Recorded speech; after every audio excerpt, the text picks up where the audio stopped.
Une illustration intéressante de la RTI, c'est le phénomène suivant. Si vous avez la tête sous l'eau et que vous regardez vers la surface, vous allez seulement voir un cercle de lumière. Donc, tout ce qui se passe à l'extérieur de l'eau, vous allez seulement le voir à l'intérieur d'un cercle, comme c'est montré sur la photo ici. À l'extérieur de ce cercle-là, vous allez seulement voir une réflexion du fond de l'eau. Donc, ça va être sombre. Toute la partie qui est ici, par exemple, ici. Pourquoi est-ce qu'on voit juste un cercle de lumière? Ben, pour comprendre ça, il faut d'abord qu'on imagine que, bon, étant l'observateur, on est situé sous l'eau. Donc, c'est comme si notre œil, dans le fond, se trouve à l'endroit où se trouve la lampe sur le schéma ici. Donc, imaginez que ici, dans le fond, c'est votre œil.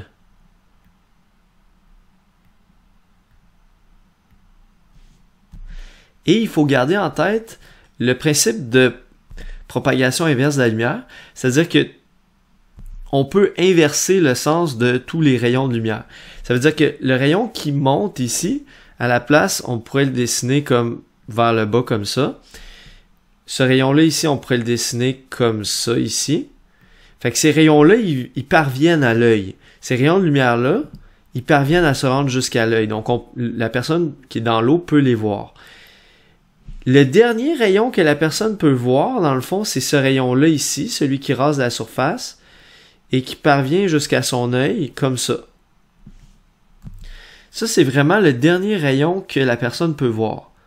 C'est pour une situation d'un objet qui serait carrément rasant à la surface de l'eau. Mais ce rayon-là, il va arriver quand même avec un angle de 49 degrés, comme on voit ici avec la normale. Puis ça, c'est le dernier rayon que la personne peut voir. Fait que c'est quoi la zone où est-ce qu'elle, dans la zone où est-ce que la personne reçoit de la lumière? Ben, c'est qu'elle reçoit de la lumière de, si vous voulez, de ici jusqu'à là. C'est de là qu'elle reçoit de la lumière. Et même chose de l'autre côté. Ça, c'est juste du côté droit. Mais de l'autre côté, on a la même chose. Fait qu'elle reçoit de la lumière comme de là jusqu'à là, mettons, du côté gauche. Là, ça a l'air d'une ligne parce qu'on est en 2 dimensions. Mais si on imagine ça en 3 dimensions, en fait, ça va donner un cercle. Un cercle dont le rayon est, dans le fond, cette longueur-là ici. Ou si vous voulez, dont le diamètre est cette longueur-là ici. C'est comme, si vous voulez imaginer la situation en 3 dimensions, prenez cette ligne-là, dans le fond, puis faites-la tourner sur 360 degrés.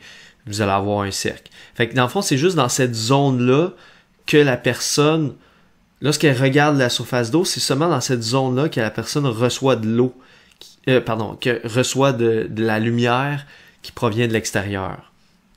Et donc, ça forme un cercle. Et c'est ça qu'on voit ici. Fait que ça, je trouve que c'est vraiment une super belle application, une super belle démonstration de la réflexion totale interne. Alors, comme on l'a vu ici, l'angle critique entre l'eau et l'air, c'est environ 49 degrés.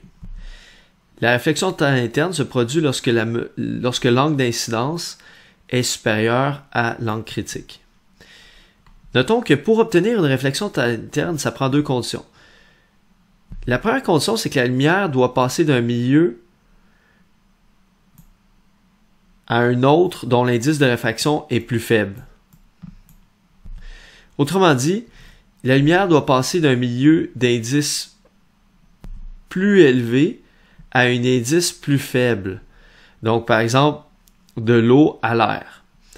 Mais ça ne pourrait pas fonctionner de l'air à l'eau. C'est-à-dire qu'on ne pourrait pas avoir de réflexion totale interne de l'air à l'eau. Regardons pourquoi. Supposons qu'ici en haut, on a de l'air et en haut, on a de l'eau, comme tout à l'heure. Et ici, la ligne en violet, c'est la surface de séparation entre les 2 milieux. Alors, supposons tout d'abord qu'on envoie un rayon à un angle quelconque, là, mettons comme ça. Alors, de quoi va avoir l'air le rayon réfracté? Bon, on va tracer la normale, on mesure l'angle d'incidence ici, θ1. Mais là, ce qu'on avait dit, comment on va tracer qualitativement le rayon réfracté? Est-ce qu'on va le tracer comme comme s'il allait en ligne droite? Est-ce qu'on va le tracer comme s'il s'éloignait de la normale ou est-ce qu'on va le tracer comme s'il se rapprochait de la normale? Fait que ça, c'est comme point d'interrogation. Est-ce qu'on fait ça? Est-ce qu'on fait ça? Ou est-ce qu'on fait ça? C'est comme les trois choix possibles. Sachant que l'air, bien sûr, a un indice de 1 et l'eau a un indice de 1,33.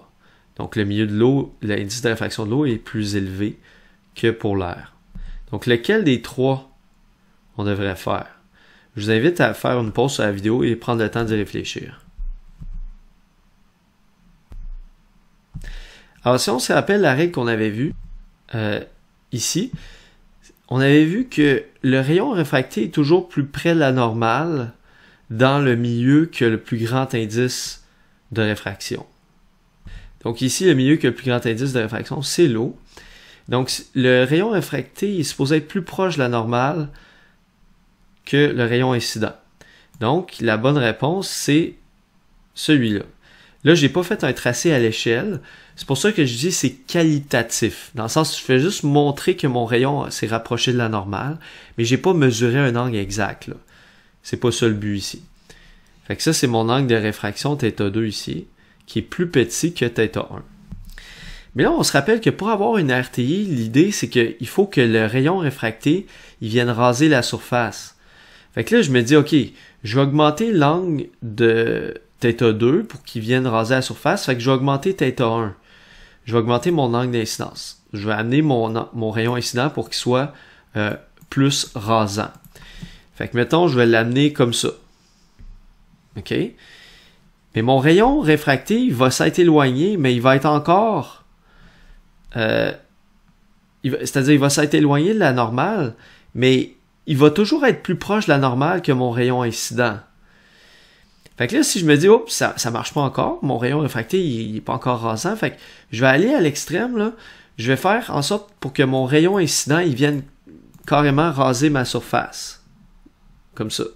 Ça, c'est mon rayon incident. Donc, j'ai comme un angle d'incidence de 90 degrés pour θ1. Okay? θ1 égale 90 degrés. Ça, c'est le plus grand angle d'incidence que je suis capable d'avoir. Mais même avec un angle d'incidence de 90 degrés, n'oubliez pas, mon rayon réfracté, vu que le deuxième milieu, il y a un plus grand indice, il va toujours être plus proche de la normale que mon rayon incident. Donc, je vais être à un angle de réfraction qui va être quand même plus petit que 90. Fait que, mettons peut-être comme ça. Puis ça ici, c'est mon angle de réfraction θ2. Mais il ne peut pas atteindre 90 degrés θ2. C'est pas possible. Parce que même quand mon θ1 est à sa valeur maximale, soit à 90 degrés, mon θ2 ne peut jamais atteindre 90 degrés. Parce qu'il va toujours être inférieur à θ1. Donc, puisque θ1, sa valeur maximale, c'est 90, θ2 ne peut pas atteindre 90. Il va toujours être inférieur à 90.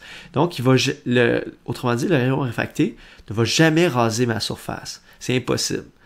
Donc, c'est impossible d'avoir de la RTI dans une situation où est-ce qu'on passe d'un milieu d'indice plus faible vers un milieu d'indice plus élevé. C'est pas possible.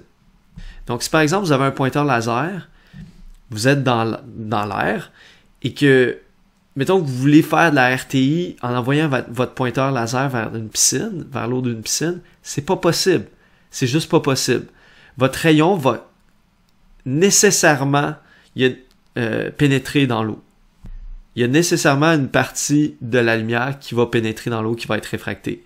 C'est pas possible de faire autrement. Donc, on peut pas avoir de RTI si on passe de l'air à l'eau, par exemple. La RTI, c'est seulement possible si on passe d'un milieu d'indice plus élevé, si la lumière passe d'un milieu d'indice plus élevé vers un milieu d'indice plus faible. Comme par exemple, si on passe de l'eau à l'air. Fait que ça veut dire que votre source de lumière, elle doit être dans l'eau, carrément. Dans l'eau. Comme si vous avez un pointeur laser, exemple, votre pointeur laser doit être dans l'eau et pointer vers l'air. Comme c'est le cas ici.